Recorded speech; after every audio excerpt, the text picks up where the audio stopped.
Encuadrada en pleno camino de Santiago, Villalcázar de Sirga era la única encomienda templaria castellana al norte del Duero, y su iglesia, sede de la encomienda, sigue siendo 7 siglos después de la desaparición de la orden, la mayor iglesia templaria jamás construida, que permanece en pie, proyectando su imponente imagen sobre las llanuras palentinas. Que lo que Santiago no te dé, Villasirga te lo conceda. Este dicho popular ha acompañado a los peregrinos desde tiempo inmemorial, y es que las leyendas, los misterios, pero sobre todo los milagros, han estado intensamente ligados a la historia de este enclave. Pero empecemos por el principio.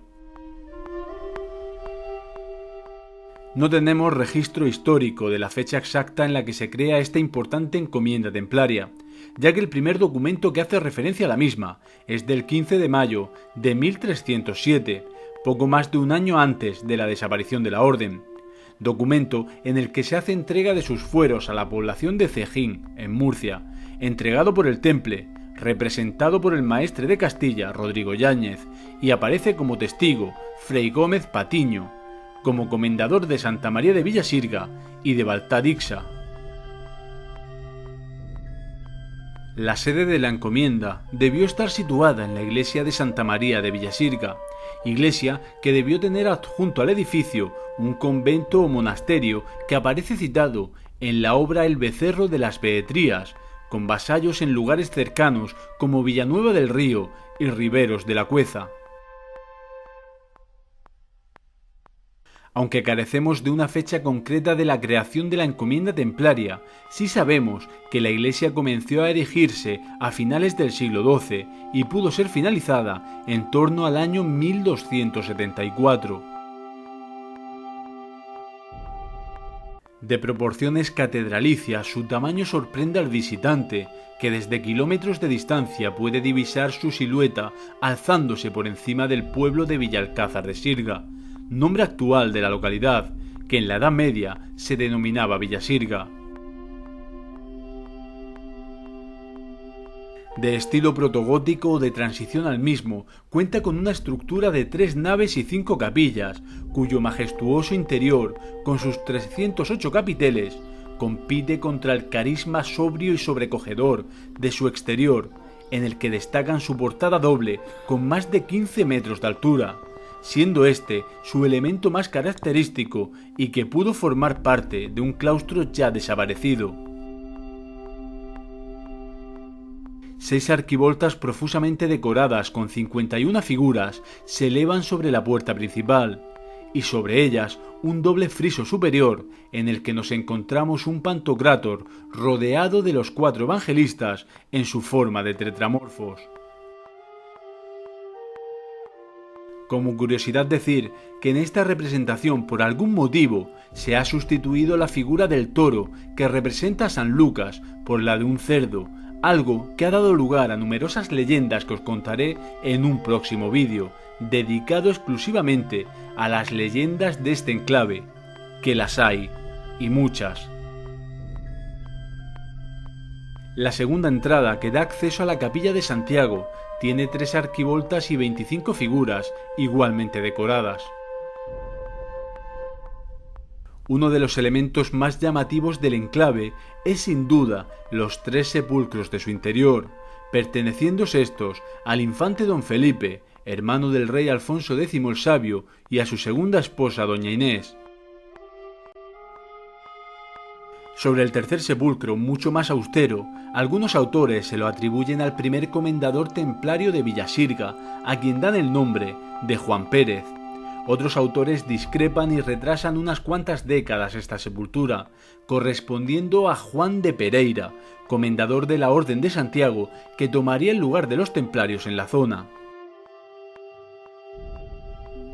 Junto a esta zona de los sepulcros encontramos la razón de ser de este edificio, que no es otra que la escultura de Santa María la Blanca, imagen a la que se le atribuye la realización de numerosos milagros desde el siglo XIII, y cuya fama fue tan importante que el rey sabio dedicó a ella más de una decena de sus famosas cántigas. La talla luce hoy deteriorada, faltándole elementos como la cabeza del niño Jesús y parte de un brazo, que se perdieron en una disputa durante el siglo XIX cuando intentaron llevársela a un museo fuera de la localidad. En alguna ocasión he comentado que los templarios no construían sus iglesias en lugares al azar. A diferencia de los castillos, que son meros elementos defensivos y que por lo tanto se construyen en base a unas necesidades bélicas concretas, las iglesias eran lugar de oración y recogimiento, y para ellas los templarios buscaban unas determinadas características, por lo que no es casual que se ubique sobre puntos de fuertes energías telúricas, algo que sucede aquí y por lo que cada año se realizan en Villalcázar de Sirga congresos de geobiología. Una de las leyendas más conocidas y que ya conté en uno de los reportajes de leyendas templarias hace referencia a que el conocimiento para la construcción de este edificio vino de un pacto con el diablo. Y no es para menos, si sus dimensiones son sobrecogedoras hoy, no podemos imaginar cómo debían percibirse en el siglo XIII.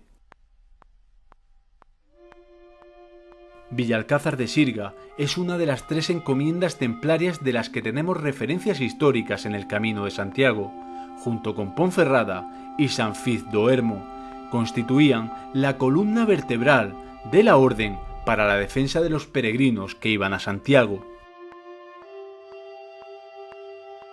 Además de estos enclaves, la orden poseía casas, tierras, molinos y heredades en las zonas circundantes, cuya toponimia aún está presente. Encontramos, por ejemplo, Terradillos de los Templarios o el Río de los Templarios, que confluye en el Sequillo, en el término de Villalba. También el Arroyo de los Templarios, entre Añoza y Villatoquite. Sea como fuere, el final de la orden llegó, y en la citación para los interrogatorios de Medina del Campo solo se cita a 3 freires de los que conocemos únicamente sus nombres, Juan, Lucas y Rodrigo, pero extrañamente no se cita a ningún comendador, quizá por compartirlo con otra encomienda, o quién sabe, si para 1310 este ya había fallecido y se encuentra en el sepulcro del que os hablaba antes. La iglesia de Santa María la Blanca en Villalcázar de Sirga es uno de los enclaves templarios más espectaculares, enigmáticos y especiales que se pueden visitar en el mundo, y os animo a hacerlo y descubrir todo lo que ofrece. También os invito a indagar en su gran tradición oral que nos ha llegado en forma de leyendas que os compilaré en un reportaje próximo. Espero que os haya gustado. Si es así, dejad un comentario. Espero veros en el siguiente vídeo y, como siempre os digo, no dejéis de ser curiosos. Adiós.